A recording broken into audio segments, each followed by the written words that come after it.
Alrighty, this is Sports for Real with Coach Hall. It's going to be a short one today, 10, 15 minutes. Time gets away from you. You can be on here for hours if you had the time. I could anyway. Yesterday I was on, and I think it was over JC asked me about the brawl between the Pistons and the Hornets. I've been so busy lately, I completely missed that. Well, I did my research on it, and I saw the footage of what took place and the aftermath of it. And now the NBA has handed down punishment because of it. Well, from what I saw from the tape, um, Duran from Detroit took Musa to the hole, and Musa fouled him. Duran took exception to that, and he started approaching Musa, but Musa jumped in his face even faster. And he started leaning forward and putting his head on Duran's head. So Duran, as a reaction, pushed his face. And that's pretty much the thing that triggered Musa because evidently Duran was getting the best of it. Now, in a situation like that, if this was on the streets and I've seen it go like kind of like what happened, nobody's going to step in and break up the fight the way they did in the NBA. But that will lead to a fight on the street. And knowing that it will lead to a fight on the street, if that guy Musa leans in and leaves his face exposed, his hands are down, it makes it easy for Duran to come over with a overhand right. Well, he didn't do that, but it was a clear shot if he wanted to fight that he could have decked Musa. He didn't do that, and he tried to walk away. But Musa went irate, would try to chase him down, and both benches cleared pretty much, trying to clear the situation up. And then this guy, Isaiah Stewart, jumps off the bench and escalates things. Well, Duran, he's been suspended.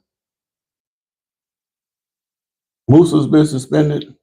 And this guy, Isaiah Stewart, that ran off the bench, he's been suspended. Now, this is the guy, I don't know how long he's going to be suspended because he's had altercations, not necessarily sparking a brawl, but he's had incidents where he has had to be disciplined by the league for aggressive behavior. And the other guy escapes me right now. And I know these guys were suspended, but I'm not quite sure how long they were suspended. But if you've been watching the NBA or sports over the last 30, 40 years, it's not uncommon that these guys in the NBA will get into a brawl, especially back in the 80s when it was kind of like lawless, in a sense that the officials set the stage for what took place. For instance, they had what I call a star system. Take a guy like Jordan. Jordan's a superstar, right? Jordan come down and he fouls one of the players on another team, maybe a little aggressively, but they don't call a foul. He go back down on the other end of the court. Jordan gets the ball, and that same dude fouls Jordan, but not as aggressive as what Jordan did him. But they call a foul this time. Okay, so now the dude getting hot. He fouled me, you don't call nothing.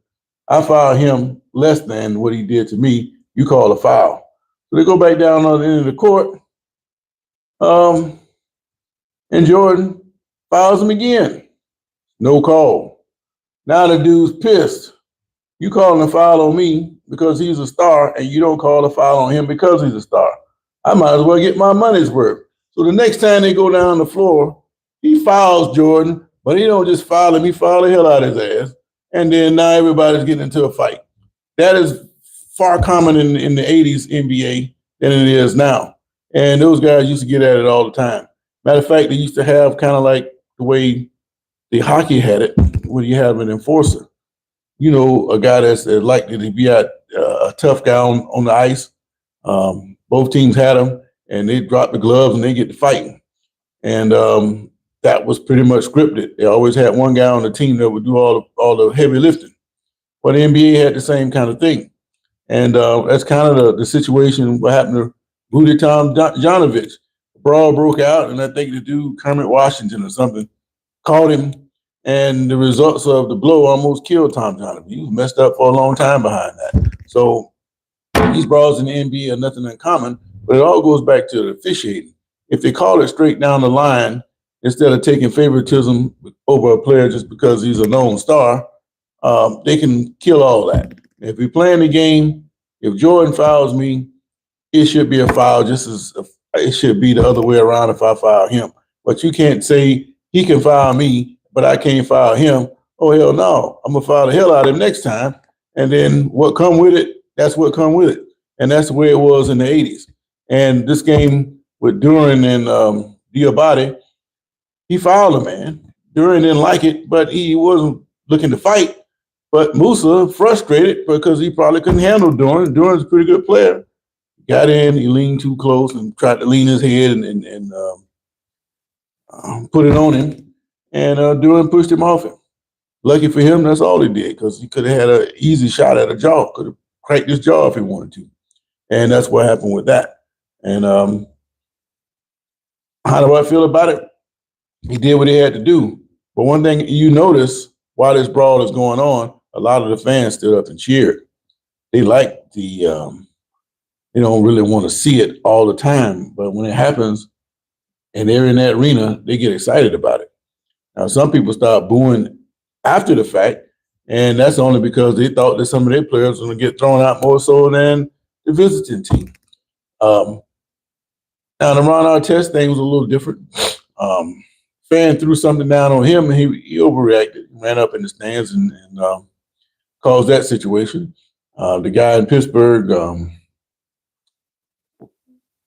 this past season, he got in trouble behind that. DK Metcalf with that fan, which is a fan he had issues with before. And I think the league should crack down on these fans who could cause potential problems with those players. The NBA and the NFL needs to control such situations, but they're so rare that you don't think they're going to happen. It's just they need to have procedures in place for when it does happen. But it looked like to me that a lot of fans wanted to see a brawl like that take place. Just as the hockey fans, they used to go to the rink just to see fights. So you can't tell me that fans don't get excited about the action that takes place in such circumstances. So that's just my point on that. Ricky Ricks, what's going on, man? I hadn't seen you since the Ravens didn't make the playoffs. Don't take it personal, but, I know you lost your head coach and all, but we're going to whip you anyway. And that's just the way that is. YT, just let me go live. We should chop it up one day. Man, you tell me when you want to go live. You give me some information, and we can set aside a time and do that. That's not a problem at all. Beef Stewart not going to have a job much longer. His production does not match anticipated. You talking about Isaiah Stewart? Yeah, but maybe he's the enforcer of the team, so you never know. Who people say you look like? I look like me. That's what I look like. But anyway, yeah, I think that old Stewart, always into something. And I don't know how much time he got suspended, but I'm sure he ain't coming back to after the All-Star break sometime. And you're going to hit him in the pocket where it hurts the most. And that's going to kill him. But that's just the way it goes. But yeah, man, I think these brawls, every now and then, I guess it's all right to get rid of some of the bad blood. There's nothing wrong with a good fight. Like I say, the hockey fans used to go to the games just to see those guys fight. Now, they still fight every now and then, but nothing like what it used to be. And the thing about that is like fighting in a phone booth, because it ain't like boxing where you can move around and set your punches up and do what you want to do. On the ice, you kind of like limited to where you can go. So they just pretty much stand there and throw blows, and whoever can get the most off wins. And it's more of a gladiator event than anything else. And it makes for good TV if you like that kind of stuff. But I hate to see these guys, get mad because they're getting beat.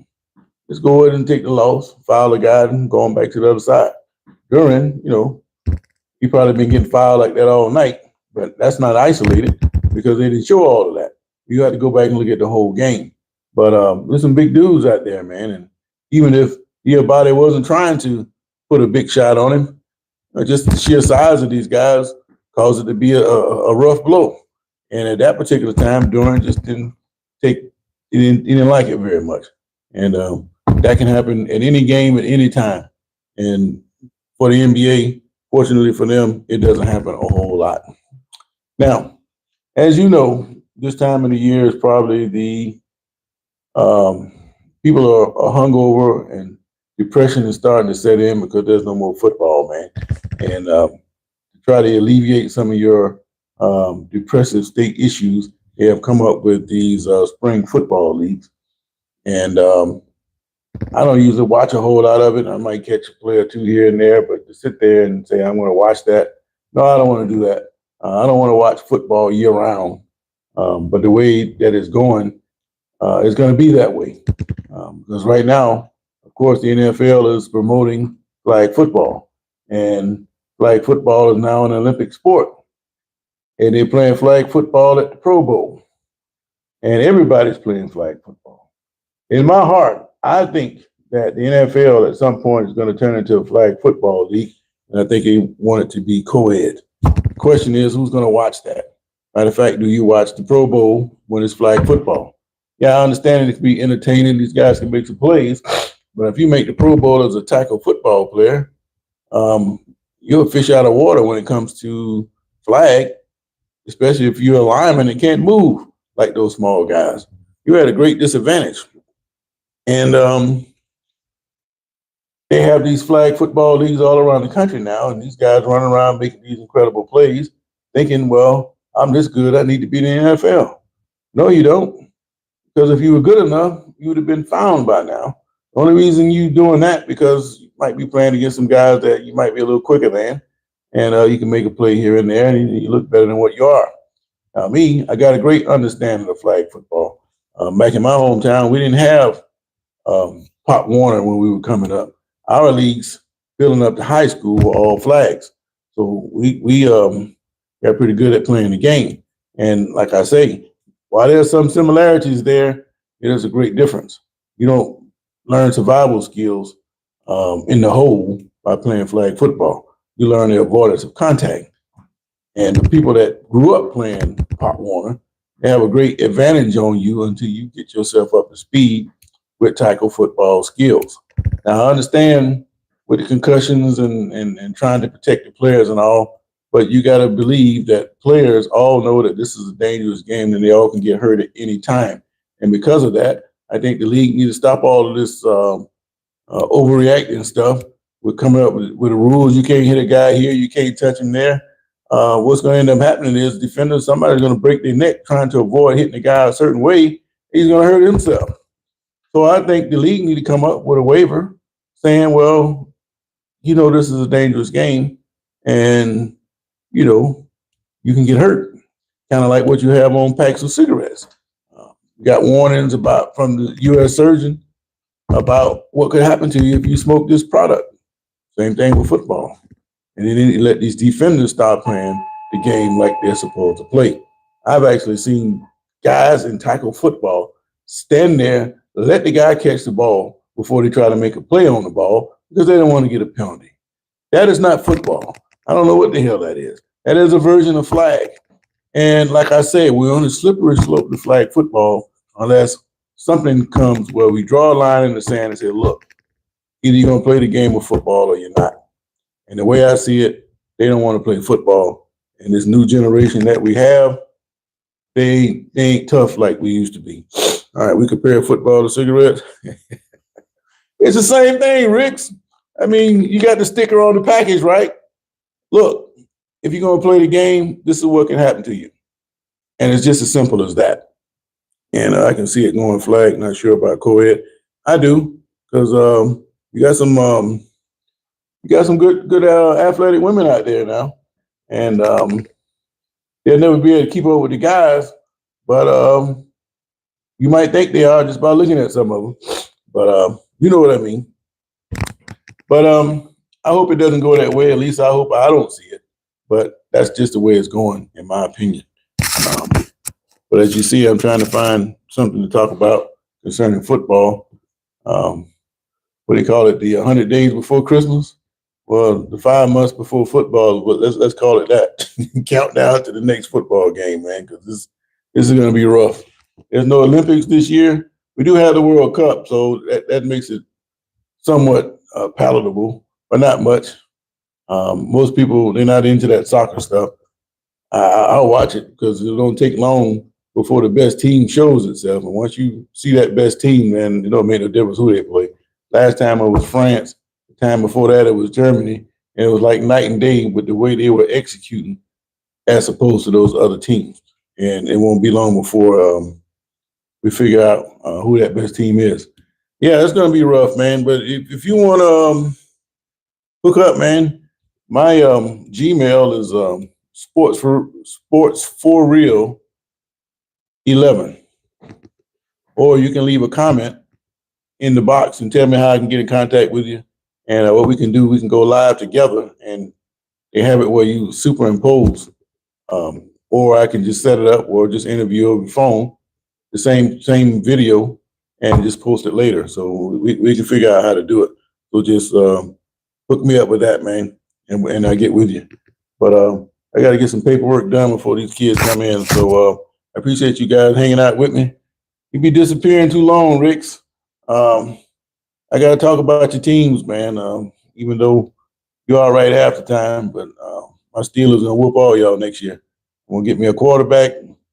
We're gonna look a little different this year.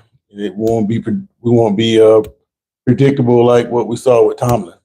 And not that McCarthy is a great coach, much different from Tomlin, but he will be different from what Tomlin was. And we're gonna ride him for 2 or 3 years until we can get that next young coach that can take us another 20 years into the future. So in the meantime, you guys have a great day. Much respect, Ricks. Let me know you want to hook up, man, and we'll make the time for it. I'm in baseball right now, and I got to get them wired up. I had something to say about them today, but I'll talk about it after I talk to them. Big problems with these young kids, man. They think they know more than you, and they don't want to work to achieve a goal. So I don't know how the hell you plan to be successful if you don't want to work for it. And that goes all back to these overprotected parents who don't want their kids' feelings to be hurt. You got 15 people racing, your kid get 15th, and you think they should get a trophy. What the hell for? You mess these kids up at a young age. But I'll get more into that later. In the meantime, you guys have a great day. This has been Sports for Real, and I catch you guys. Sports, SPORTS 4REAL 11 at Gmail. Got that?